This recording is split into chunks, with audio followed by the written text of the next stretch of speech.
Rabbil Alamin wassalatu wassalamu ala Rasulillah wa ala alihi wa ashabihi ajma'in amma ba'd. A'udhu billahi minash shaitanir rajim. Bismillahir rahmanir rahim. Rabbi shrah li sadri wa yassir li amri wahlul 'uqdatam min lisani yafqahu qawli. Subhanaka la ilma lana illa ma 'allamtana innaka antal alimul hakim. Rabbi zidni ilman nafi'a rabbi habli. அளவற்ற அருளாளனும் நிகரற்ற அன்புடையவனும் ஆகிய எல்லாம் வல்ல அல்லாஹ்வுக்கு நாமத்தாலே உரையை ஆரம்பிக்கின்றேன்.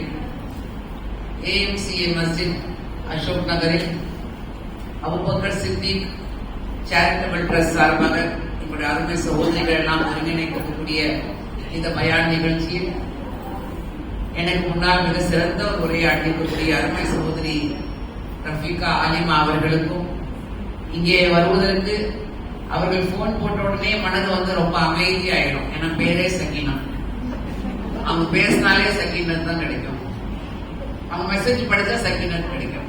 அல்ஹம்துலில்லாஹ் என்னை இங்க அழைத்திருக்கக்கூடிய சகோதரி சக்கீனாமா மற்றும் அறக்கட்டளையினுடைய அத்தனை பொறுப்பாளர்கள் இந்த அளவுக்கு மாஷா அல்லாஹ் காலையிலேயே ஒரு 10:30 மணினா 10:30 மணிக்குள்ள வந்து அரங்கத்தை மிக அழகாக கண்ணியப்படுத்திக் கொள்ளக்கூடிய அத்தனை சகோதரிகள், தோழிகள், தாய்மார்கள், அருமை கண்மணி பிள்ளைகள் அனைவருக்கும் இதை காணிக்க அஸ்ஸலாமு அலைக்கும் வரஹ்மத்துல்லாஹி வபரகாத்துஹு. எல்லாம் வல்ல அல்லாஹ் சுப்ஹானஹு வ தஆலாவுடைய ஸலாமத்தும் ரஹமத்தும் பரக்கத்தும் உங்கள் அனைவர் மீதும் உண்டாவதாக. அல்ஹம்துலில்லாஹ் உண்மையாகவே ஒரு அருமையான மஜ்லிஸ். இந்த அளவுக்கு ஹால் ஃபுல்லாக நான் எதிர்பார்த்து வரல.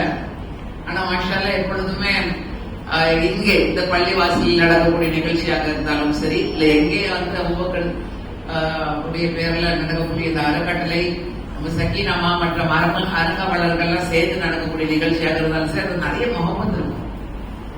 அவங்க இன்னொரு சதுபத்து காட்டுச்சுனாலும் அது அவ்வளவு முகமது இருக்கும். அந்த போட்டோ எல்லாம் பார்த்துட்டு இருக்கு, என்னடா இது ஒரு சாதாரணமா தண்ணியில சர்பத்து கலக்குறாங்க, அது அவ்வளவு முகப்பத்து இருக்கு அப்படின்னு சொல்லி நினைக்கிறேன். சுப்ஹானல்லாஹ், இது அல்லாஹ் நம்ம மனசுக்கு போடக்கூடியது, இது நம்மளா உருவாக்குறது கிடையாது இல்லையா. நம்ம ஒருத்தரை ஒருத்தர் அல்லாஹ் சுப்ஹானஹு வ தஆலா மனசுல அந்த அன்பையும் இணக்கத்தையும் எல்லாம் போடுறோம். அதான் இங்க இங்க உட்கார வச்சிருக்கோம். அந்த சிறப்பு இந்த உம்மத்துக்கு அல்லாஹ் கொடுத்திருக்காங்க. இந்த உம்மத்துக்கு அல்லாஹ் சுப்ஹானஹு வ தஆலா நீங்க ஒரு குடும்பமாக உம்மத்தை வாஹிதா அப்படின்றாங்க. ரஃபீகம்மா பேசினாங்கல்ல, தனி மனிதர் சமூகமாய் அப்படின்ட்டு பேசினாங்க. ரொம்ப அழகான ஒரு தலைப்பு. எனக்கு இப்ப பொலிட்டிக்கல் தலைப்பு கொடுத்துருக்காங்க, ஒரு அரசியல் தலைப்பு. அப்ப அந்த அரசியல் தலைப்புகளை நீங்க நினைக்கலாம், இந்த இதெல்லாம் அரசியல்வாதிங்க பண்ணிக்கிறது எல்லாம் இயக்கங்கள்லாம் பண்றது, நம்ம பொம்பளைங்களா இருந்து என்ன பண்ண போறோம்? வக்ஃபை பத்தி தெரிஞ்சு நம்ம என்ன பண்ண போறோம் இல்லையா? பல பெண்களுடைய மனசுல அதுதான் இருக்கு, நாமளைங்க பார்த்துப்போம், நமக்கு என்ன இருக்கு, அதுக்கு நம்ம போட்ட கனெக்ஷனே இல்லை. வக்ஃபுனால நம்மளோட பல பேருக்கு என்னன்னு தெரியாது. அப்ப இன்னைக்கு அதை பத்தி பேசுறதுக்கே நீங்க என்னை அழைச்சிருக்காங்க. பல முறை பல தலைப்புகள்லாம் கொடுத்து கூப்பிடுவாங்க, இந்த வாட்டி இல்ல நீங்க அரசியல பேசுங்க அப்படின்றாங்க. டைரக்டா நான் இதை ஹேண்டில் பண்ணிக்கிட்டு இருக்கேன்னா அந்த டாபிக் கொடுத்துருக்காங்க. சரி, என் டாபிக்ல போறதுக்கு முன்னாடி உங்ககிட்ட நான் சில விஷயங்கள் நான் கேட்க விரும்புறேன். ஏன்னா சமூகத்துல எப்படிப்பட்ட கண்ணோட்டத்துல நீங்க இருக்கிறீங்க நான் தெரிஞ்சுக்கணும்ல. அப்ப அது எடை போடுறதுக்கோ இல்ல உங்ககிட்ட குறை காண்றதுக்கோ கிடையாது. உங்களை நீங்க தைரியமா நீங்க பேசலாம். இது எக்ஸாம் மார்க்ஸ் போடுற நீட் எக்ஸாம் கிடையாது. சோ வக்ஃப்னா நீங்க என்ன நினைக்கிறீங்க? என்னமா சொல்லுங்க. வக்ஃப்னா இஸ்லாமிய சொத்து, மதரசா கட்டுறதுக்கோ கொடுக்கப்பட்ட சொத்து. சரி, அடுத்தது முஸ்லிம்களோட வளர்ச்சிக்காக கொடுத்திருக்கிறாங்க. சரி, வேற வக்ஃப்னா உங்களுக்கு என்ன அபிப்பிராயம் வருது? வக்ஃப்னா தானம். சரி, அப்புறம் இறைவனுக்காக வழங்கப்பட்டது, முன்னோர்கள் முதல்ல கொடுத்தது. இப்ப நம்ம முதல்ல இருந்து போயிடுவோமா? வக்ஃப்னா என்ன அர்த்தம் தெரியுமா? ஏன்னா எப்பவுமே ஒரு விஷயத்தை நம்ம பார்க்கும் பொழுது அல்ஹம்துலில்லாஹ் உங்களுடைய பதில எந்த தப்பும் கிடையாது, எல்லாம் கரெக்டான பதில் தான். ஆனா நம்மளுக்கு ஒரு பயானில் இருக்கிறோம், இங்கே வெளியே போகும் பொழுது நல்ல நாலேஜோட நீங்க போகணும். வந்தோம், இந்த விஷயங்களை கேட்டோம், தெளிவடைஞ்சிட்டோம், வெளியே போய் மற்றவங்களுக்கு தெளிவு கொடுக்கும். அதான் நம்முடைய நோக்கம். இன்ஷா அல்லாஹ் அதை நிறைவேற்றுவாங்க. வக்ஃப்னா குர்ஆன்ல எங்கேயுமே வக்ஃப்னு சொல்லப்படுது.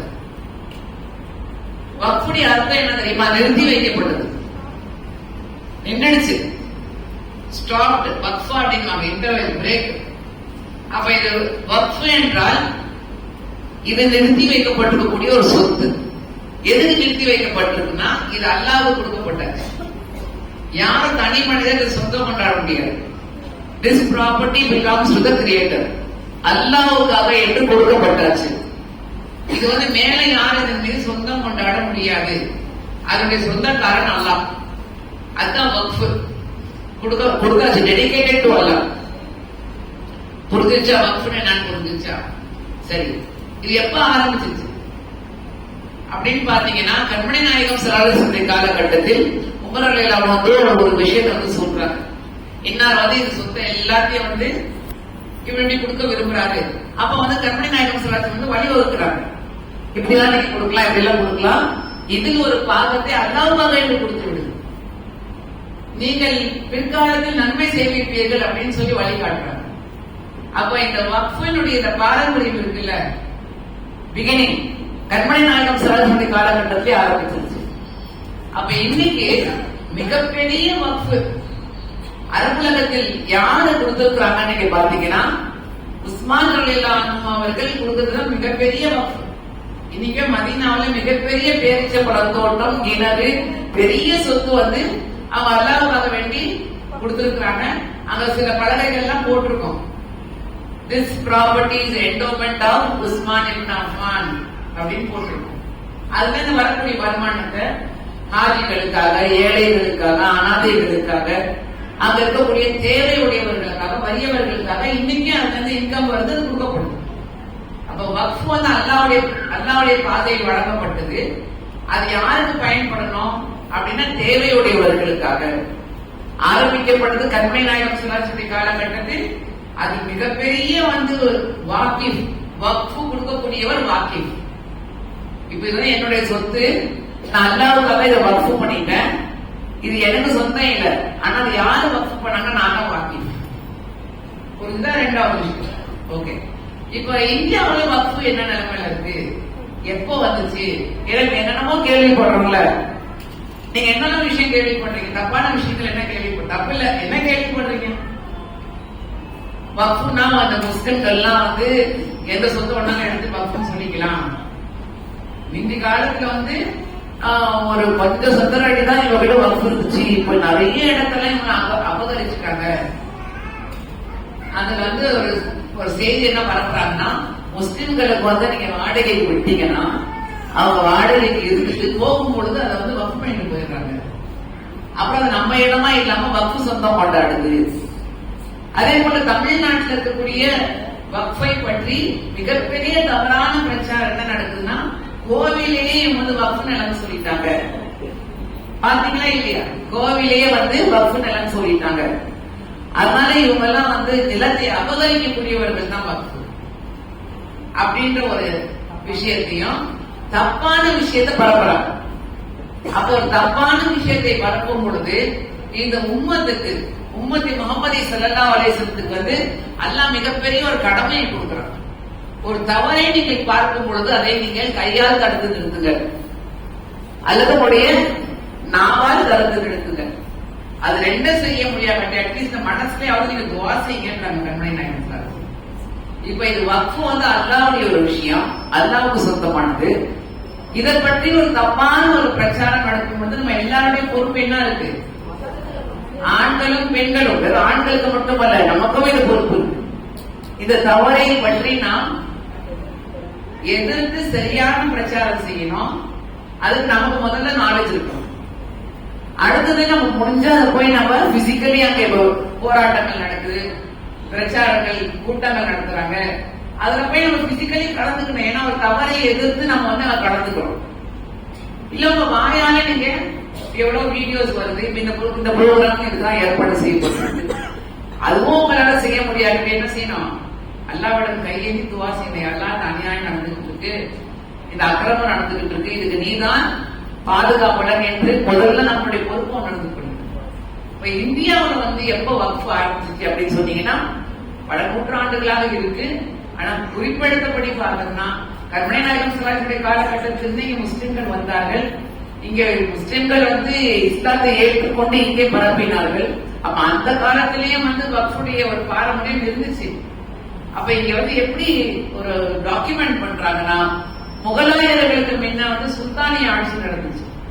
இப்ப சுல்தானிய ஆட்சி காலத்துல சுல்தான் மொய்னுசுத்தீன் என்றவர் முதல்ல ஒரு வக்ஃபு பண்றாரு. ஒரு கிராமத்துக்கு கொடுக்கிறாரு. அது எதுக்கு கொடுக்கிறாருன்னா, டிராவலர்ஸ்க்கு, வழிபோக்கர்களுக்கு, ஏழைகளுக்கு, அனாதைகளுக்கு இந்த கிராமத்திலிருந்து வரக்கூடிய வருமானத்தை அவங்களுக்கு பயன்படுதுன்னு வக்ஃபு பண்றாரு.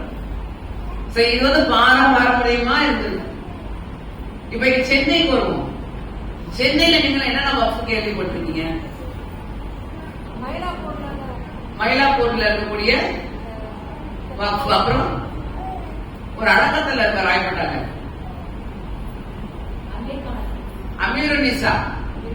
அமீருன்னிசா பேகம் வக்ஃபு என்டோமெண்ட், ஷரஃபுன்னிசா பேகம் வக்ஃபு என்டோமெண்ட். கேள்விப்பட்டிருக்கீங்களா இல்லையா? இதெல்லாம் யாரு? ஆண்களா பெண்களா? பல பெண்கள் வக்ஃபு பண்ணிருக்கிறாங்க. சென்னையில மட்டும் இல்ல, உலகம் முழுக்க எங்கெல்லாம் முஸ்லிம்கள் இருக்காங்களோ வக்ஃபு பண்ணிருக்கிறாங்க. அதிலும் இந்தியாவில் பாத்தீங்கன்னா அந்த காலகட்டத்தில் அல்ஹம்துலில்லாஹ் நிறைய பெண்மணிகள் வக்ஃபு பண்ணிருக்கிறாங்க. அப்ப வக்ஃபு பண்றதுக்கு ஆண் பெண் என்ற வித்தியாசம் கிடையாது. யாரு வேணாலும் வக்ஃபு பண்ணலாம். ஆண்களும் வக்ஃபு செய்யலாம், பெண்களும் வக்ஃபு செய்யலாம். வக்ஃபுடைய நோக்கம் என்ன? இது அல்லாஹ்வால கொடுக்கப்பட்டது. இதனுடைய பயன் தேவை உடையவர்களுக்கு யூஸ் ஆகும். சரி, அது ஒரு லேண்டா இருக்கலாம், ப்ராப்பர்ட்டியா இருக்கலாம், பள்ளிவாசலா இருக்கலாம், மதரசாவா இருக்கலாம், தைக்காரா இருக்கலாம், ஈர்காவா இருக்கலாம், தர்காவா இருக்கலாம். இதெல்லாம் வக்ஃபு செய்யலாம். இல்ல ஒரு மல்டி ஸ்டோரி பில்டிங் உங்ககிட்ட இருக்கு, இது கார்பரேட் கம்பெனிஸ் கொடுக்குறீங்க, கமர்ஷியல் பில்டிங், அது வக்ஃபு பண்ணுங்க. அதுக்கு ஆபீஸ் நடக்கும். அதுல இருந்து வரக்கூடிய வருமானத்தை அல்லாஹ்வுடைய பாதையில செலவழிக்கிறதுக்காக கொடுப்பதுதான் வக்ஃபினுடைய நியதி.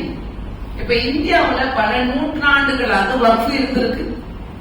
இப்ப இந்தியா பிரிவினை நடந்துச்சுல, அப்ப அதுக்கு முன்னாடியே ஆங்கிலேயர்களுடைய ஆட்சி காலத்துல இதுக்குன்னு ஒரு சட்டம் வச்சிருந்தாங்க. முஹம்மதன் வக்ஃபு லா அப்படின்னு வச்சிருந்தாங்க. 1913 1913 சட்டம் இருந்துச்சு. எப்ப? அது விடுதலை பெறதுக்கு முன்னாடி. ஏன்னா அந்த அளவுக்கு நிலங்கள் இருந்துச்சு, அந்த அளவுக்கு வருமானம் இருந்துச்சு. அது எப்படி பயன்படுத்தணும்னு ஆங்கிலேயர்களுடைய காலத்திலேயே வரையறுச்சாங்க. அது பிறகு 1930 ஒரு சட்டம் வந்துச்சு, முஸ்லிம் முஹம்மதன் வக்ஃபு லா அப்படின்னு 1930 வந்துச்சு. இதெல்லாம் புது சட்டமோ அல்லது இது புதுசா உருவாக்கப்பட்டது கிடையாது, நூற்றாண்டுகளாக இருந்திருக்கு. சரி, இந்த வக்ஃபு சட்டம் ஏன் உருவாக்குனாங்க அப்படின்னு நீங்க பாத்தீங்கன்னா, இந்த வக்ஃபு அல்லாஹ்வுக்கு சொந்தமானது. நான் வாக்கிஃப், அந்த வக்ஃபை பராமரிக்கணும், அதனுடைய வருமானத்தை எல்லாம் பார்க்கணும், அதோட கலெக்ட் பண்ணணும், அது கொடுக்கணும்ல. அது யார் பொறுப்பாளின்னு பாத்தீங்கன்னா முத்தவல்லி அப்படின்னு. முத்தவல்லி கேள்விப்பட்டிருக்கீங்களா? இவங்க இந்த பள்ளிவாசலுடைய முத்தவல்லி, அவங்க அந்த தர்காவுடைய முத்தவல்லி, இவங்க ஈர்காடு முத்தவல்லி. முத்தவல்லினா யாரு?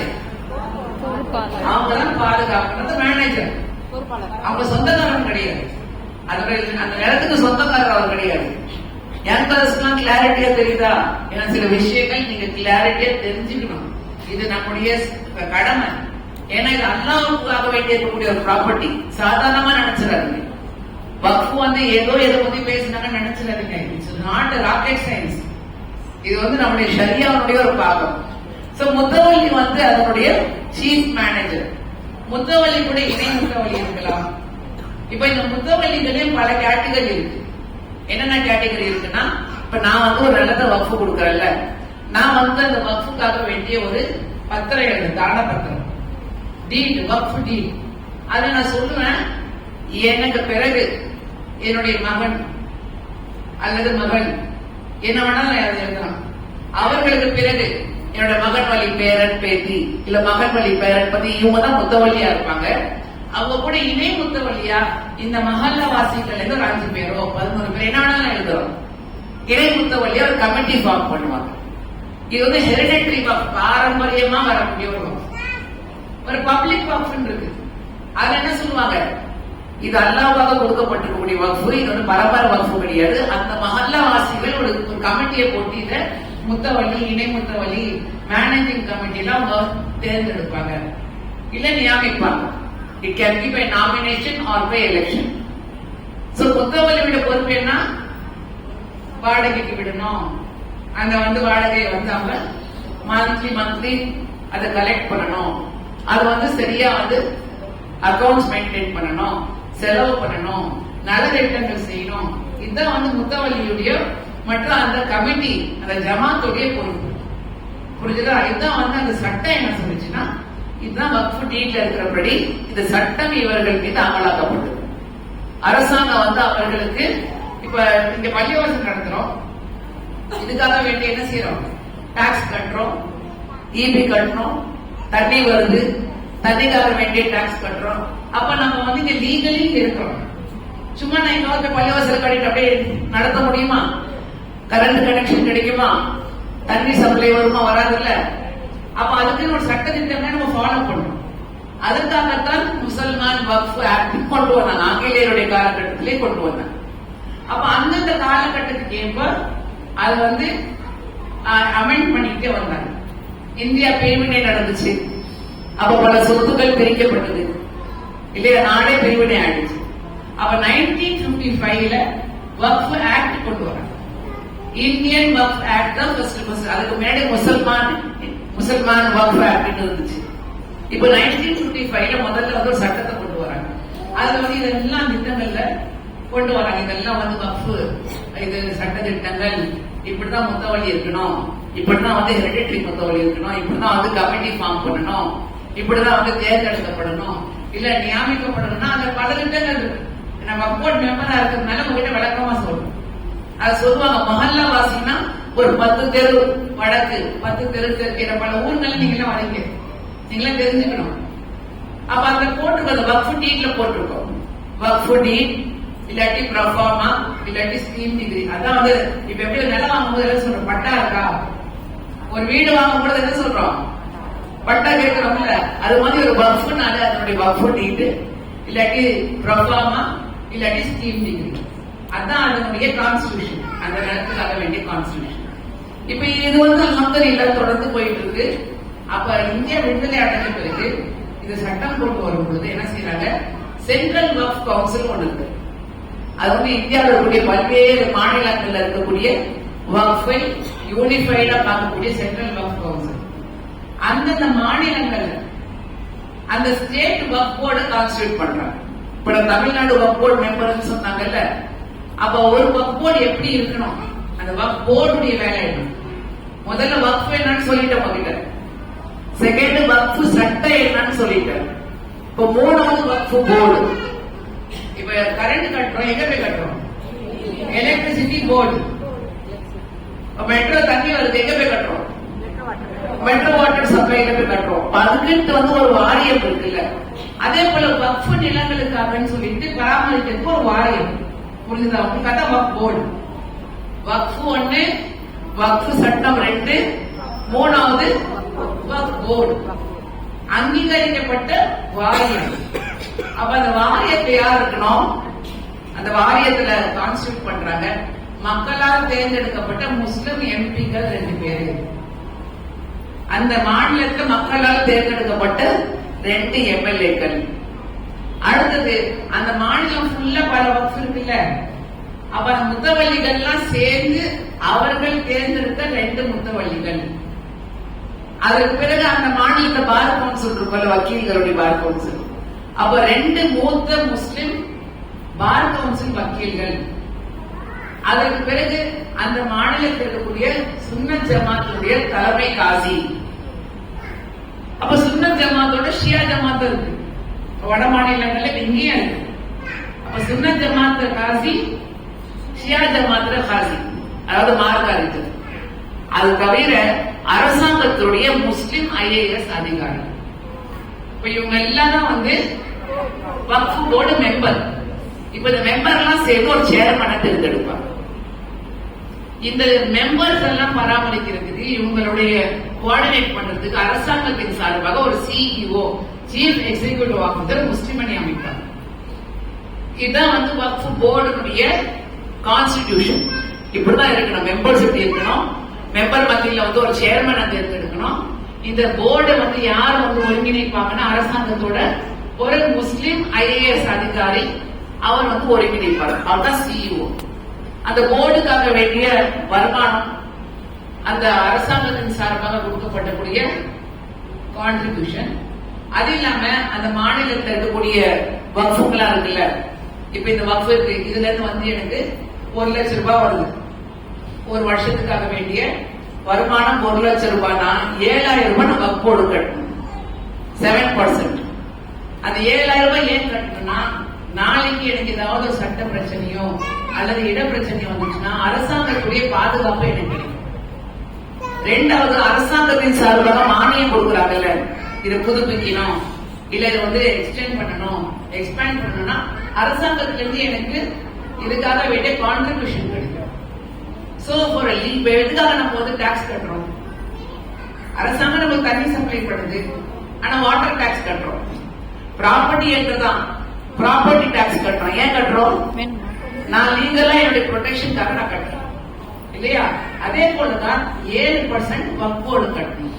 இப்ப 7% எங்களுக்கு வருது இல்ல, தமிழ்நாடு வக்ஃப் போர்டுக்கு 7% அந்த வக்ஃப் போர்டு கொடுக்குறாங்க, வக்ஃப் கொடுக்குறாங்க. நாங்க 2% சென்ட்ரல் வக்ஃப் கவுன்சில் கொடுக்கணும். அவங்க வந்து சென்ட்ரல்ல அதை நடத்துவாங்க. சென்ட்ரல்லே இப்படிதான் இருக்கு, சென்ட்ரல் வக்ஃப் கவுன்சில். சோ இது வந்து வக்ஃப் போர்டுடைய கான்ஸ்டிடியூஷன். இப்போ சட்ட சிக்கல் வருது, ஒரு பிரச்சனை வருது, சட்ட சிக்கல் வருது. அப்ப நம்ம எங்க போகணும்? நமக்குன்னு சொல்லிட்டு முதல்ல நீங்க வக்ஃப் போர்டுல வந்து முறையிடலாம். இல்லங்க இந்த வந்து இந்த வாடகை கொடுத்துருக்க போக மாட்டேன்றாரு, அல்லது இவர் வந்து தப்பா வந்து இங்க இந்த இடத்த வந்து ஆக்கிரமிச்சுக்கிட்டு இருக்காரு. அப்ப நம்ம தீர்த்து வைக்கலாம். நம்ம தீர்த்து வைக்கக்கூடிய அந்த தீர்ப்புல உங்களுக்கு அதுல சாட்டிஸ்பாக்சன் இல்ல, அப்படி நீங்க எங்க போறாங்க? வக்ஃப் ட்ரிபியூனல் என்று வக்ஃபுக்காக சொல்லிட்டு தனியா ஒரு போர்டு வச்சிருக்காங்க, வக்ஃப் ட்ரிபியூனல். அப்படி அங்க போய் கூட அந்த தீர்ப்பின் மீது உங்களுக்கு சாட்டிஸ்பாக்சன் இல்லைன்னா நீங்க ஹைகோர்ட்டுக்கு போகலாம். ஹைகோர்ட்ல போய் உங்களுக்கு இன்னும் முறையீடு பண்ணணும் அப்படின்னு நீங்க நினைச்சீங்கன்னா சுப்ரீம் கோர்ட்டுக்கு போகலாம். அப்ப நம்ம வந்து ட்ரிபியூனல், ஹைகோர்ட், சுப்ரீம் கோர்ட் இதுக்கு அண்டர்ல தான் வக்ஃப் போர்டு இருக்கும். நம்ம தனிச்சே எதுவுமே நம்ம இயங்கணும். சோ இது அஸ்திவாரமாக உங்களுக்கு வந்து ஒரு சும்மா ஒரு அறிமுகம் கொடுத்தது. இந்த 1955க்கு பிறகு அப்பப்போ தேவைப்படும் பொழுதெல்லாம் அமெண்ட்மெண்ட் பண்ணாங்க, திருத்தங்கள் பண்ணாங்க, அதை வந்து கூட்டினாங்க, அதை கொஞ்சம் குறைச்சாங்க. என்னென்ன திருத்தங்கள் தேவைப்பட்டுச்சு அந்தந்த காலகட்டத்தில் 1985ல பண்ணாங்க, 1996ல பண்ணாங்க, 1995ல பண்ணாங்க. கடைசியா நீங்க பாத்தீங்கன்னா 2030ல தான் லாஸ்ட் வக்ஃப் அமெண்ட்மெண்ட் நடந்துச்சு. அதுல என்ன பண்ணாங்க? லீஸ் ஆக்ட் கொண்டு வந்தாங்க. அதாவது நம்ம குத்தகைக்கு விடுறோம்ல, அப்ப குத்தகைக்கு விடக்கூடிய அந்த ஆக்ட்ல சில திருத்தங்கள் கொண்டு வந்தாங்க. அதெல்லாம் ஏற்றுக்கொள்ளப்பட்டது. எந்த ஒரு பெரிய சர்ச்சையும் நடக்கல, பிரச்சனையே நடக்கல, கிளர்ச்சியும் நடக்கல. இப்ப இந்த அரசாங்கம், ஒன்றிய அரசாங்கம் மிகப்பெரிய ஒரு மாற்றத்தை கொண்டு வந்தது. அப்ப அந்த மாற்றத்துக்கு பல எதிர்ப்புகள் நடந்துருக்கு. நீங்க சொல்ல முடியுமா எதிர்ப்பு எதிர்க்கிறோம் அப்படின்னு சொல்லி?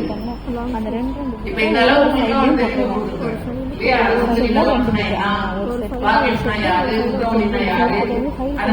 கமிட்டி யாரு இதெல்லாம் கொடுத்துருச்சுல. அதே போல சட்டம் எவ்வளவு வந்துச்சு, சின்ன சின்ன வக்ஃப் மெம்பர்ஸ் யாரு, சேர்மன் யாரு, CEO யாரு, நம்மளுடைய என்ன கான்ட்ரிபியூஷன், இதெல்லாம் உங்களுக்கு சொல்லிட்டேன். இப்போ வந்து ஒரு திருத்தம் வந்திருக்கு. அந்த திருத்தத்தை எடுத்தா எதிர்த்து எல்லாரும் போராடிட்டு இருக்கோம். ஏன் போராட்டம்? மாநில மதத்தை உறுப்பினர்களா கொண்டு வந்திருக்கிறாங்க. ஓகே, அடுத்தது என்னமா நம்ம ஏன் எதிர்க்கிறோம்?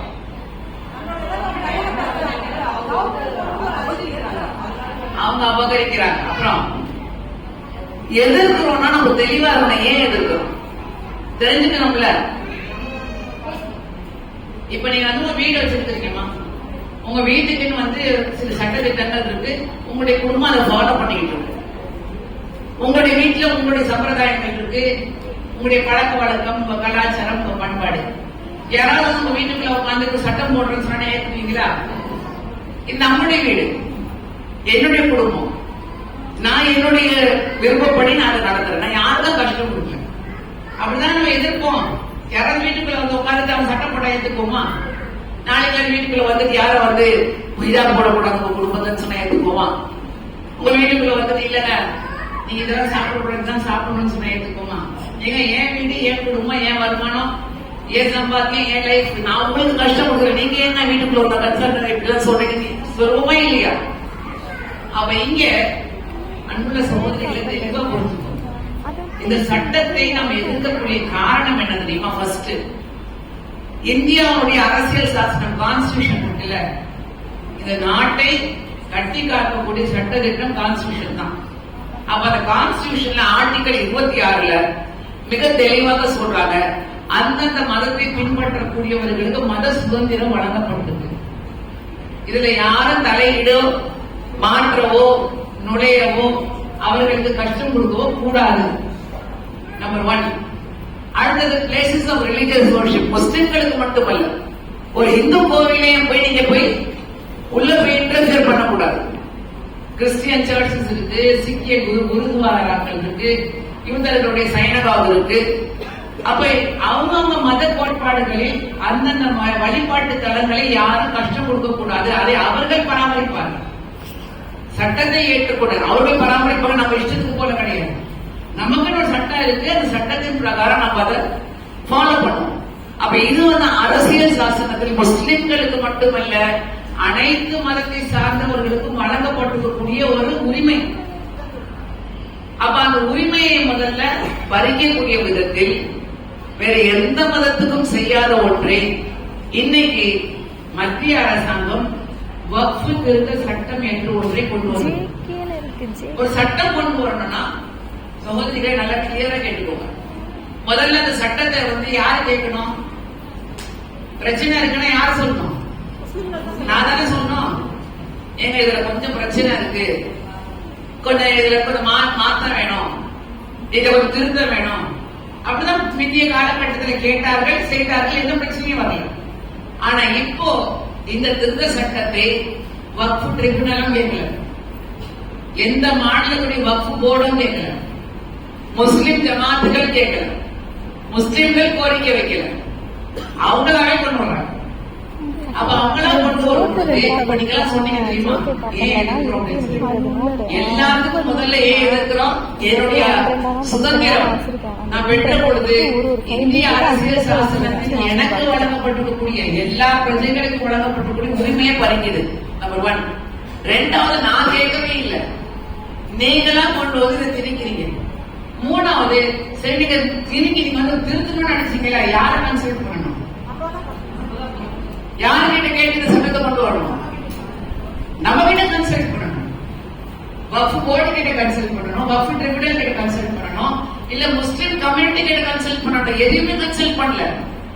மைனாரிட்டி அமைச்சர் வந்து ஒரு நாள் எந்திரிச்சு அனௌன்ஸ் பண்ணாரு பார்லிமெண்ட்ல, வக்ஃப் திருத்த சட்டத்தை நம்ம டேபிள் பண்றோம். பெரிய அமளியாச்சு, பெரிய பிரச்சனை ஆச்சு. எல்லா எதிர்கட்சிகளும் எதிர்த்தார்கள். அப்ப அந்த எதிர்ப்பை பார்த்து சரி நான் முதல் ஜாயிண்ட் பார்லிமெண்டரி கமிட்டி போட்டு ஆய்வு செய்யறோம் அப்படின்னு சொல்லிட்டு ஒரு கமிட்டியை ஃபார்ம் பண்ணாங்க. இங்கே தமிழ்நாடு சென்னைக்கு கூட அந்த கமிட்டி வந்துச்சு. நாங்களும் போய் பார்த்தோம். அப்ப உள்ள போய் பார்க்கும் பொழுது திருத்தங்கள்ல பாத்தீங்கன்னா ஃபர்ஸ்ட் இது வந்து வக்ஃப் ஆக்ட்ன்ற பேரை எடுத்து உம்மீத் ஆக்ட் அப்படின்னு கொண்டு வராங்க. உம்மீத் ஆக்ட்னா யாருக்கும் தெரியுமா? இதோட எக்ஸ்பென்ஷன் உம்மீது, உம்மீது, உம்பிட்ட நம்பிக்கை, UMEED ஆக்ட் அப்படின்னு கொண்டு வராங்க. யாருக்கும் இதுல ஏதாவது முஸ்லீம் தெரியுதா? ஏதாவது இஸ்லாம் வக்ஃப்னா எல்லாருக்கும் தெரியாத முஸ்லிம்ஸ் இருக்கு. முதலாவதாக என்ன சொன்னாங்கன்னா unified Waqf Muslims education empowerment development act அப்படின்னு கொண்டு வராங்க.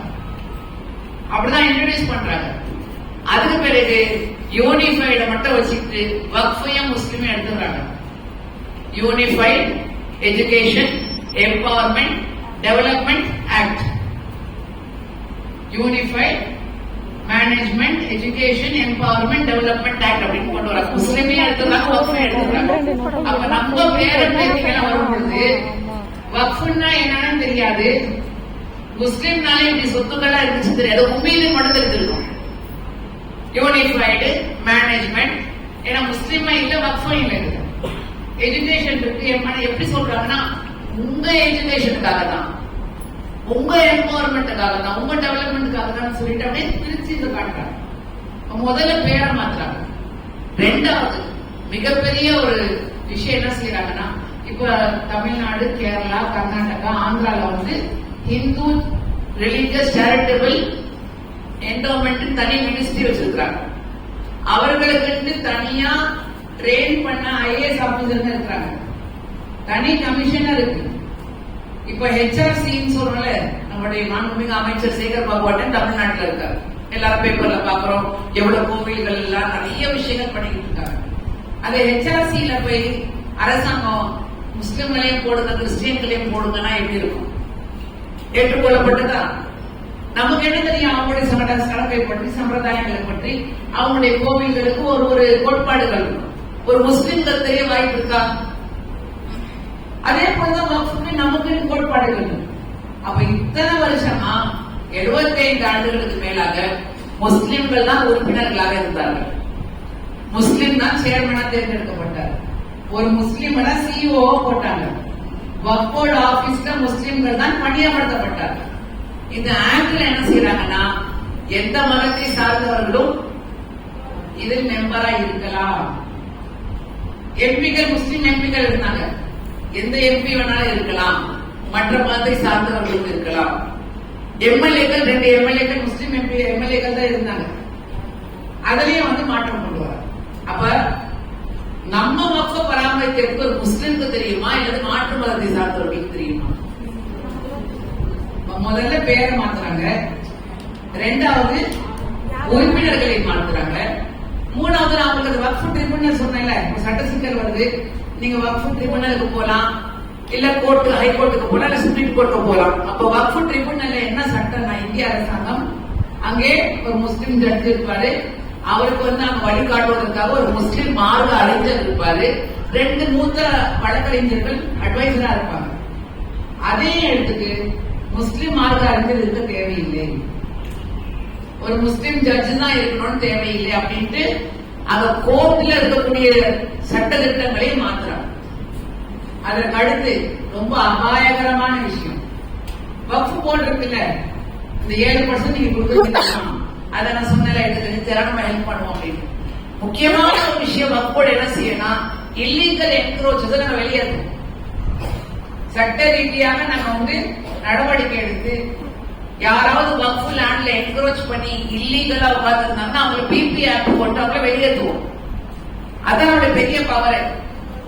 ஆனா இந்த புது ஆக்ட்ல என்ன பண்றாங்க, வக்ஃப் போர்டுடைய அந்த உரிமையை பறிக்கிறாங்க. நாங்க யாரையும் வெளியேற்ற முடியாது. நீங்க பத்திரிகை எல்லாம் படிச்சிருப்பீங்க, பல அரசாங்க பில்டிங்கள், இன்னும் சொல்ல போனால் பாம்பேல இருக்கக்கூடிய மிகப்பெரிய செல்வந்தர், இன்னைக்கு நாட்டையே வந்து டாமினேட் பண்ணிருக்கக்கூடிய செல்வந்தருடைய வீடு வக்ஃப் நிலத்துல கட்டப்பட்டிருக்கு. பல அரசாங்கத்துடைய முக்கிய அலுவலகங்கள் டெல்லியிலும் பல்வேறு முக்கியமான நகரங்களிலும் வக்ஃப் நிலங்களில் கட்டப்பட்டிருக்கு. அது கேஸ் போயிட்டு இருக்கு, ரொம்ப நாளா கேஸ் போயிட்டு இருக்கு. ஆனா இந்த சட்டத்தினால, திருத்த சட்டத்தினால என்ன ஆகும், நம்முடைய எல்லா ரைட்டும் போயிடும்.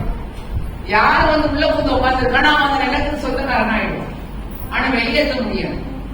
அதே போல இப்ப இல்லீகலா வந்து உட்கார்றாங்கல்ல, நம்ம நடவடிக்கை எடுத்தோம்னா அவங்க அரெஸ்ட் பண்ணலாம், அவங்களுக்கு நான் பேலபிள், அவங்களுக்கு வந்து வாரண்ட் கொடுக்கலாம். ஆனா இப்ப இந்த புது சட்டத்துல நம்ம அரெஸ்ட் பண்ண முடியாது. அப்படி அவங்கள சட்ட ஏதாவது நடவடிக்கை எடுத்தா அவன் பேல் வாங்கிக்கலாம், அபராதம் கூட நம்ம விதிக்க முடியாது. இது எல்லாத்தையும் வந்து இந்த இன்னும் உள்ள போக போக அபாயகரமான பயங்கரமான சில விஷயங்களை சட்டத்துல கொண்டு வந்திருக்காங்க. உள்நோக்கம் என்னன்னு பாத்தீங்கன்னா, இந்த சொத்தை இந்த சமுதாயத்தில வந்து எடுத்துக்கொண்டால் சமுதாயத்திற்கு பலம் இருக்காது. ஏன்னா மிகப்பெரிய சொத்து இருக்கு. இதுல அவங்க போடக்கூடிய ஒரு பெரிய அபாண்டமான பழி என்னன்னா, இவங்களும் சொத்தை வச்சுட்டு எதை டெவலப்மெண்ட் பண்ணல, இத்தனை ஆயிரம் நிலங்கள் அவங்ககிட்ட இருக்கு. ஆனா அதுக்கு வருமானமே இவங்களுக்கு வந்து கொண்டு வர தெரியல. நாம எடுத்துட்டு வருமானம் கொண்டு வந்து கொடுப்போம். ஒரு சாதாரணமான ஒரு கேள்வி. அடக்கத்தல்ல இருந்து என்ன வருமானம் வரும்? கபரஸ்தான்ல இருந்து வருமானம் வருமா? அப்ப வக்ஃபு செய்யப்பட்ட பல நிலங்களில் கபரஸ்தான் இருக்கு, ஈர்காக்கள் இருக்கு, திறந்த வெளிகள் இருக்கு. அப்கோர்ஸ் இதுல சில விஷயங்கள் இன்னும் டெவலப் பண்ணலாம். எப்ப பண்ண முடியும்னா, நீங்க வக்ஃபு போர்டுகளை இன்னும் பலப்படுத்தணும், வக்ஃபை அங்க இருக்கக்கூடிய ஆபீசர்களை பலப்படுத்தணும்.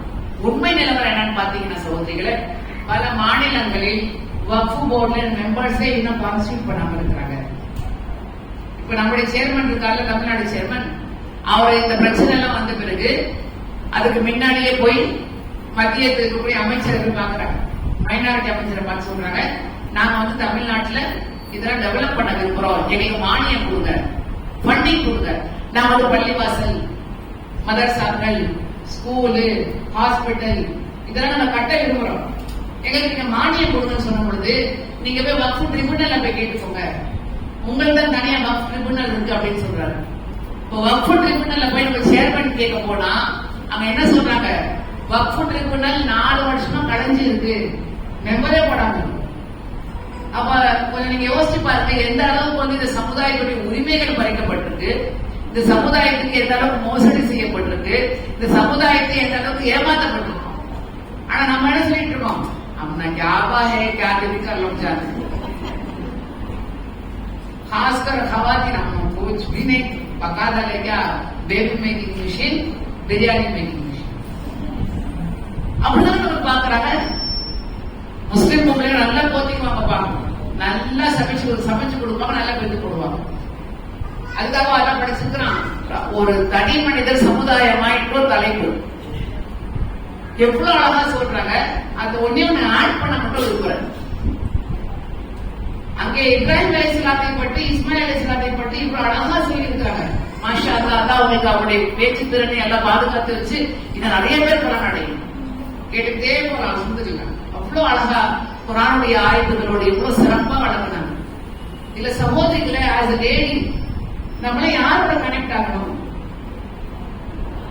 ஒரு தனி மனித சமூக மைண்ட் கேட்டீங்கல்ல, யாரோட நம்ம எல்லாரும் கனெக்ட் ஆகணும்? ஒரு பெண்ணை யாரோட கனெக்ட் ஆகணும்? என்னமா சொன்னீங்கல்ல, சொல்லுங்க, சத்தமா சொல்லுங்க. ஹாஜரா அலைஹிஸ்ஸலாம் பச்சை பிள்ளை தனியா விட்டு போயிட்டாரு மாமல. கொஞ்சம் அதை இமேஜின் பண்ணி பாருங்க.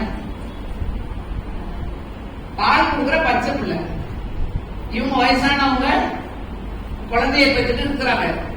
ஏன்னா அழுது குழப்பிட்டு இருந்தாங்களா, சொல்லி காட்டினாங்கல்ல. அப்ப எவ்வளவு அவங்க வீர தீரமாக இருந்திருக்கணும். இப்ப உம்ராவை ஹஜ்ஜுக்கெல்லாம் போனா அந்த சைட்ல எல்லாரும் வீல் சேர்ல போறோம், எல்லாம் 3 கிலோமீட்டர் போயிட்டு வர வரைக்கும் முடிய மாட்டேங்குது, நடக்கிறதுக்கு கஷ்டப்படுறோம், யாருமே இல்ல துணைக்கு. எவ்வளவு தைரியசாலியா தான் நீ ஆஜரா இருந்திருப்பாங்க. அந்த பிள்ளைய அங்க படுக்க போட்டுட்டு ஏன் சஃபா மர்வாக்கு மேல ஓடினாங்க?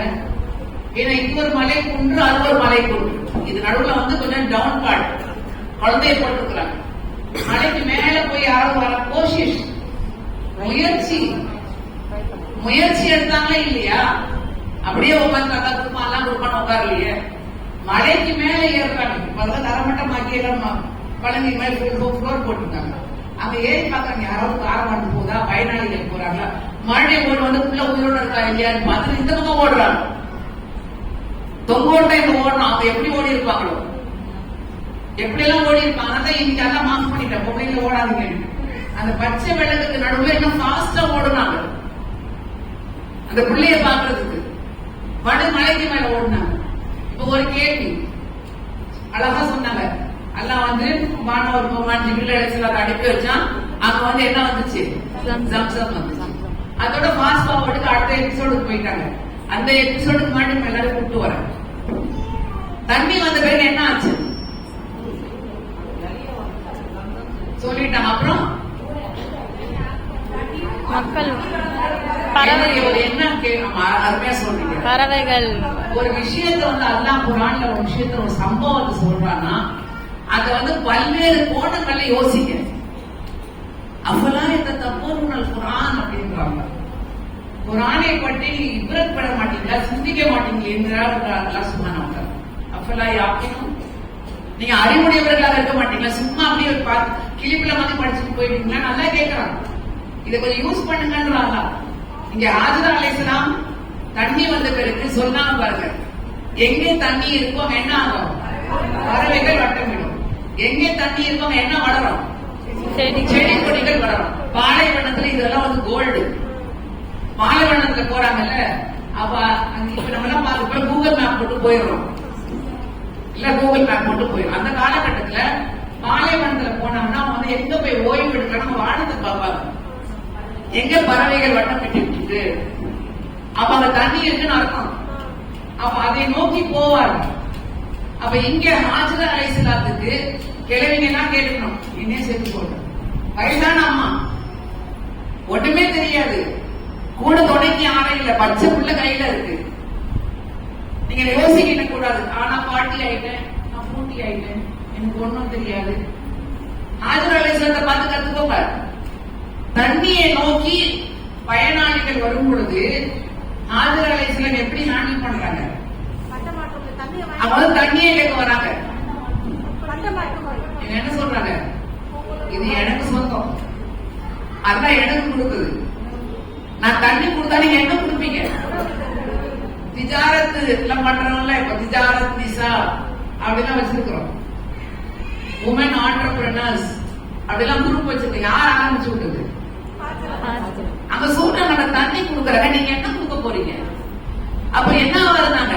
இப்ப பெரிய பெரிய பேர்லாம் வச்சிருக்காங்க, business woman, business tycoon, entrepreneur, proprietor அப்படிலாம் சொல்றாங்க. அதுக்கு வித்திட்டவர்களே என்னை ஹாஜரா அலைஹிஸ்ஸலாம். இங்க எபிசோட் 1ல இருந்து எபிசோட் 2க்கு போயிட்டோம். ஆனா எபிசோட் 1ல இன்னும் கொஞ்சம் இருங்க. நீங்க எல்லாரும் ஒரு பெண்மணி எப்படி ஹேண்டில் பண்றாங்க ஒரு கிரைசிஸ் சிச்சுவேஷன், டோட்டலி அன்இமேஜினபிள், யோசிச்சே பார்க்க முடியாதுங்க. பாலைவனம், துணைக்கு யாரும் இல்ல, தன்னைத்தனியா எப்படி நைட்ல தூங்கி இருப்பாங்க, எப்படி அந்த நாட்களை கழித்து இருப்பாங்க, கொஞ்சம் யோசிச்சு பாருங்க. யோசிக்கவே முடிய மாட்டேங்குதுங்க. ஃபேன் இருக்கு, ஏசி இருக்குன்னா தூக்கம் வரன்றோம்.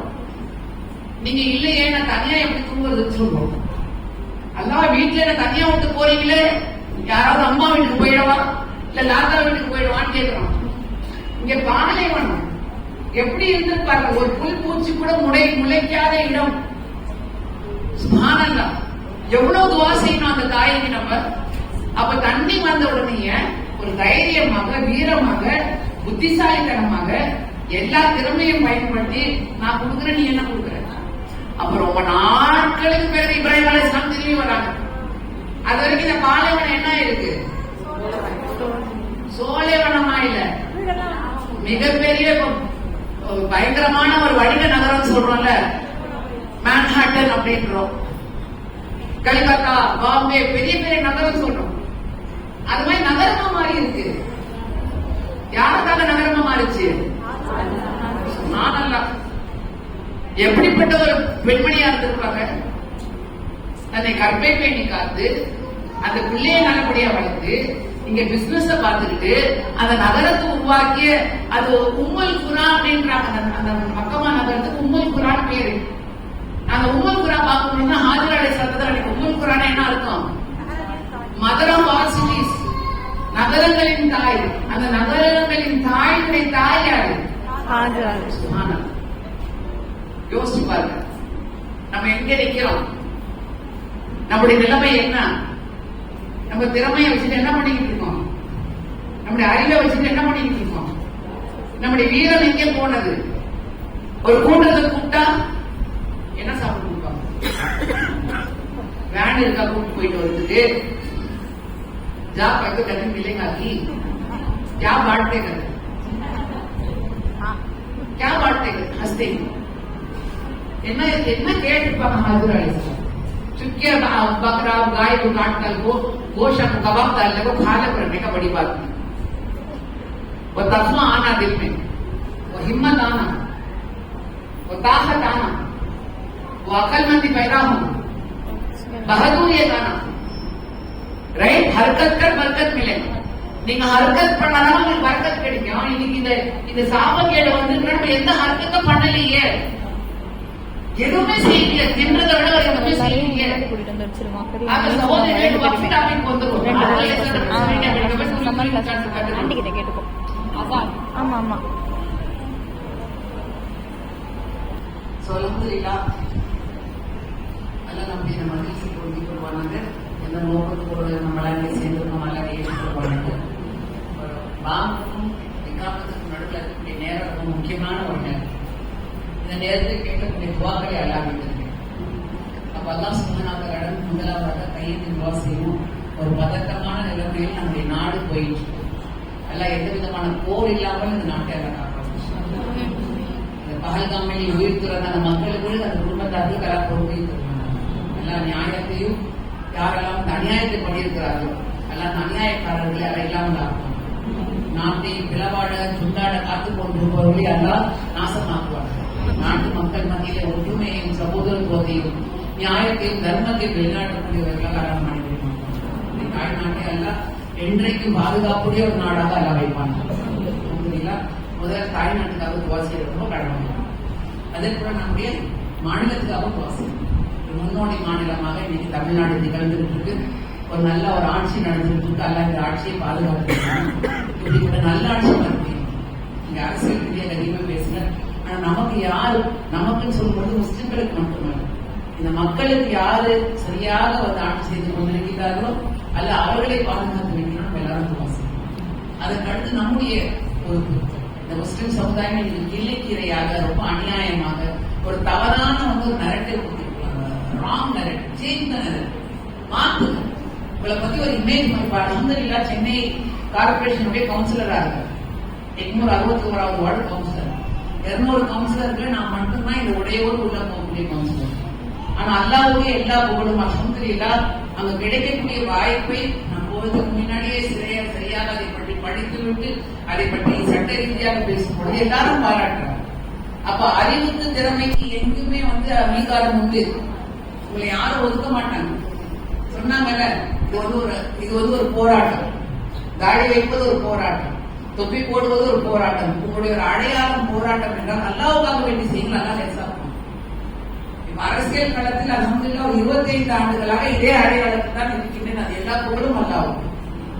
போகும் இடமெல்லாம் சொல்வதுன்னா இந்த போர்வை இந்த ஹிஜாப் உடலுக்கும் அழகுக்கும் தான் தவிர மூளை கல்ல முக்காடு. அதை உணர்ந்து கொள்ளுங்கள். உங்களையே நீங்கள் தனிமைப்படுத்திக்காதீங்க. உங்களையே நீங்கள் சிறுமைப்படுத்திக்காதீங்க. ஒரு அநியாயம் நடக்குதுன்னா முஸ்லிம் சமுதாயத்துக்கு மட்டுமல்ல, நாட்டில் நம்முடைய எந்த மக்களை எதிர்த்து ஒரு அநியாயம் நடக்குதுன்னா உடனே போய் நில்லுங்கள். அதனால அல்லாஹ் நம்ம சொல்றான், குந்தும் ஹைர உம்மத்து குந்தத் லின்னாஸ் தஅமுருன பில் மஅரூஃப் வ தன்ஹவுன அனில் முன்கர் வ து'மினூன பில்லாஹ். படைக்கப்பட்ட சமுதாயத்தை நீங்கள் தான் சிறந்தவர்கள். ஏன் தெரியுமா? நீங்கள் மக்களை நன்மையின் பக்கம் அழைப்பீர்கள். மக்கள் தவறு செய்வதற்கு நீங்கள் தடுப்பீர்கள். அல்லாஹ்வின் மீது அசைக்க முடியாத நம்பிக்கை நீங்கள் வைப்பீர்கள். அப்படிப்பட்டவர்களாக நம்ம இருந்தோம் என்றால் நம்ம தான் ஹைர உம்மத். அப்ப இன்னைக்கு மிகப்பெரிய ஒரு பிரச்சனை வக்ஃபுக்கும் ஹாஜிகளுக்கு செல்லக்கூடிய ஹாஜிகள் 55,000 விசா வந்து கேன்சல் ஆயிருக்கு. இந்த நாட்டுக்கு 55,000 ஹாஜிகளுடைய விசா கேன்சல் ஆயிருக்கு. இதெல்லாம் பெரிய அநியாயம் நடந்தது. விலைவாசி உயர்வு, வேலையில்லா திண்டாட்டம், மக்கள் மத்தியில் இருக்கக்கூடிய இந்த பரபரப்பான ஒரு சூழ்நிலையில் நம்ம செய்ய வேண்டிய காரியம் என்ன? மக்கள் மத்தியில் நன்மையை பரப்ப வேண்டும், சகோதரத்துவத்தை பரப்ப வேண்டும். Go out and socialise. நம்ம கூண்டுக்குள்ளேயே வந்து குடிச்செடிக்குள்ளேயே குதிரை ஓட்டுறதுக்காக படைக்கப்பட்ட சமுதாயம் அல்ல, மக்கள் சேவைக்காக படைக்கப்பட்ட சமுதாயம். அப்ப அந்த சேவை உணர்வோடு நம்முடைய உரிமைகளை காப்பாற்றுவதற்காக ஒன்றாக இருக்கும். ஒற்றுமையாக இருந்தோம் என்றால் உயரப்பட முடியும். United we fly, divided we fall. இன்னைக்கு நம்ம டிவைட் பண்ண நினைக்கிறாங்க. அப்ப அந்த டிவிஷன்ல இருந்து வெளியே வந்து வக்ஃபுனா என்ன, வக்ஃபு சட்டம்னா என்ன, வக்ஃபு போர்டுனா என்ன, இப்ப திருத்தம் ஏன் நடந்துட்டு இருக்கு, எதுக்காக யாரு கேட்டாங்க, அப்ப அதை எதிர்த்து நான் எப்படி தொழில் கொடுக்க முடியும்? சொல்றாங்க சட்டம் ஆயிடுச்சு, ஒன்றும் செய்ய முடியாது. ஏன் செய்ய முடியாது? ஜனநாயக நாடு, மக்கள் பலம் தான் இங்கே பெரிய பலம். அப்ப விழிப்புணர்வு நிகழ்ச்சிகள், போராட்டங்கள், கூட்டங்கள், பொதுக்கூட்டங்கள், அந்த கேம்பெயின் இதெல்லாம் கலந்துக்கணும். இது உங்களுடைய அடிப்படை. உங்க வீட்டுக்கு பிரச்சனை நல்லா போறீங்களா இல்லையா? இது அல்லாஹ்வுடைய சொத்துக்கு பிரச்சனை ஆச்சு. அப்ப அதுக்கு நீங்க கலந்து கொள்ள வேண்டும். விழிப்புணர்வோடு இருந்த மக்கள் மத்தியில உண்மையை பரப்பணும். ஒரு ராங் நியூஸ் வந்துச்சுன்னா அதை சண்டை போடாதீங்க. Don't react, bro act. எப்படி ஹாஜர் அலைஹிஸ்ஸலாம் என்ன பண்ணாங்க? ரியாக்ட் பண்ணல, ப்ரோ ஆக்ட் பண்ணாங்க. ஒரு வர்ஸ்ட் சிச்சுவேஷனை பெஸ்ட் சிச்சுவேஷனை மாத்தினாங்க. இன்னைக்கு இல்ல, கியாமத் வரைக்கும் ஹாஜர் அலைஹிஸ்ஸலாத்தை பற்றி பேசாத ஆளே இருக்க மாட்டாங்க. ஒரு பெருநாளே அந்த தாயுடைய தியாகம் தான் இல்லையா? எப்படி அந்த 30 நாடு நோம்பு ஈது சுத்து வைக்கிறோமோ, ஈதுல் அதா என்பது ஒரு குடும்பத்துடைய தியாகம். அந்த குடும்பத்துடைய தியாகத்துக்கு அஸ்திவாரம் போட்டவர்கள் அன்னை ஹாஜரா அலைஹிஸ்ஸலாம். உம்முல் குராவுடைய உம்மு, மக்கா நகரத்துடைய அம்மா நம்முடைய ஹாஜரா அலைஹிஸ்ஸலாம். அதை உணர்ந்து அந்த உணர்வோடு நீங்க எல்லாரும் செயல்பட வேண்டும். அல்லாஹ் சுப்ஹானஹு வ தஆலா இந்த சில நாட்களில் வரக்கூடிய அந்த துல்ஹஜ் மாதத்துடைய வரக்கத்தை நம்ம அனைவருக்கும் தருவாங்க. 10 நாட்கள் நோன்பு வைக்கலாம், 9 நாட்கள் நோன்பு வைக்கலாம், 1 9 வரைக்கும் நோன்பு வைக்கலாம், இல்லாட்டி குறைஞ்சபட்சம் அரப்பா தண்ணி நோன்பு வைக்கணும். ரசூல் ஸல்லல்லாஹு அலைஹி வஸல்லம் ரொம்ப வலியுறுத்தி சொல்லியிருக்கிறார் இல்லையா? சோ இன்ஷா அல்லாஹ் அந்த நோன்பு வைக்கும் பொழுது, இந்த குர்பானியை கொடுக்கும் பொழுது, அந்த பெருநாளை கொண்டாடும் பொழுது இந்த விஷயங்கள் நம்ம மனசுக்குள்ள வரணும், உணர்வுபூர்வமாக நம்ம வரணும். அந்த உணர்வுபூர்வமாக வரக்கூடிய வாழ்க்கையை தௌஃபீக்கை ஹிதாயத்தை எல்லாம் அனைவருக்கும் தருவானாக என்ற துஆவோடு அல்ஹம்துலில்லாஹ் அழகிய மஜ்லிஸை ஏற்பாடு செய்து இந்த நிகழ்ச்சிக்கு என்னை அழைத்து அழகிய ஒரு பயானையும் கேட்கறதுக்காக வாய்ப்பு கொடுத்தான் ஏற்பாடு செய்த அத்தனை சகோதரிகள், சகீனாமா அறக்கட்டளை சார்ந்த அத்தனை சகோதரிகள், அழகிய உரையாற்றிய சகோதரி ரஃபிகா ஆலிமா அவர்களுக்கும் இங்கே இந்த நிகழ்ச்சியில் கலந்து கொள்ளக்கூடிய உங்கள் அனைவருக்கும் அல்லாஹ் அழகிய நட்புரைகளை எல்லையில்லாத வரக்கத்தை ரஹ்மத்தை சலாமத்தை அல்லாஹ் வழங்குவானாக. இப்படிப்பட்ட நல்ல காரியங்களில் அதிகமாக சேர்ந்து நன்மையை ஈட்டி நன்மையை பரப்பி தீமையை தடுக்கக்கூடியவர்களாக ஆக்குவானாக. அசைக்க முடியாத நம்பிக்கையை அல்லாஹ்வின் மீது வைக்கக்கூடியவர்களாக மனிதர்களையும் ஆக்கி வாழும் வரைக்கும் அல்லாஹ்வுடைய பொருத்தத்தோடு வாழ்வதற்கு இந்த வாழ்க்கையை முடியும் பொழுது அல்லாஹ்வுடைய பொருத்தத்தோடு லா இலாஹா இல்லல்லாஹ் முஹம்மது ரசூலுல்லாஹ் திருக்கலிமாவோடு அல்லாஹ்வுடைய அழைப்பை ஏற்கக்கூடிய பாக்கியத்தை நம் மனிதர்களுக்கு தருவானாக. மறுமை கண்மணி நாயகம் ஸல்லல்லாஹு அலைஹி வஸல்லம் சிபாரிசை அவருடைய பரிந்துரையை பெறக்கூடிய பாக்கியத்தை அல்லாஹ் நம் அனைவருக்கும் வழங்கி ஜன்னத்துல் ஃபிர்தௌஸ் என்ற அந்த உயர்ந்த சொர்க்கத்தை அல்லாஹ் நமக்கும், நம்முடைய பெற்றோர்கள், நம்முடைய முன்னோர்கள், நம்முடைய வாரிசுகள், நம்முடைய பிள்ளைகள், நம்முடைய உற்ற உறவினர்கள், வாழ்க்கை துணையுடைய உற்ற உறவினர்கள் அனைவருக்கும் அல்லாஹ் மோமினான முஸ்லிமான அத்தனை மக்களுக்கும் வழங்குவானாக என்ற துஆவோடு வாய்ப்பளித்ததற்கு நன்றி கூறி விடைபெறுகிறேன். ஜஸாக்கல்லாஹு கைரன் ஜஸா. பாஹிர் தாவானா அல்ஹம்துலில்லாஹி ரப்பில் ஆலமீன். அஸ்ஸலாமு அலைக்கும் வரஹ்மத்துல்லாஹி வபரகாத்துஹு. வலைக்கும் சலாம்.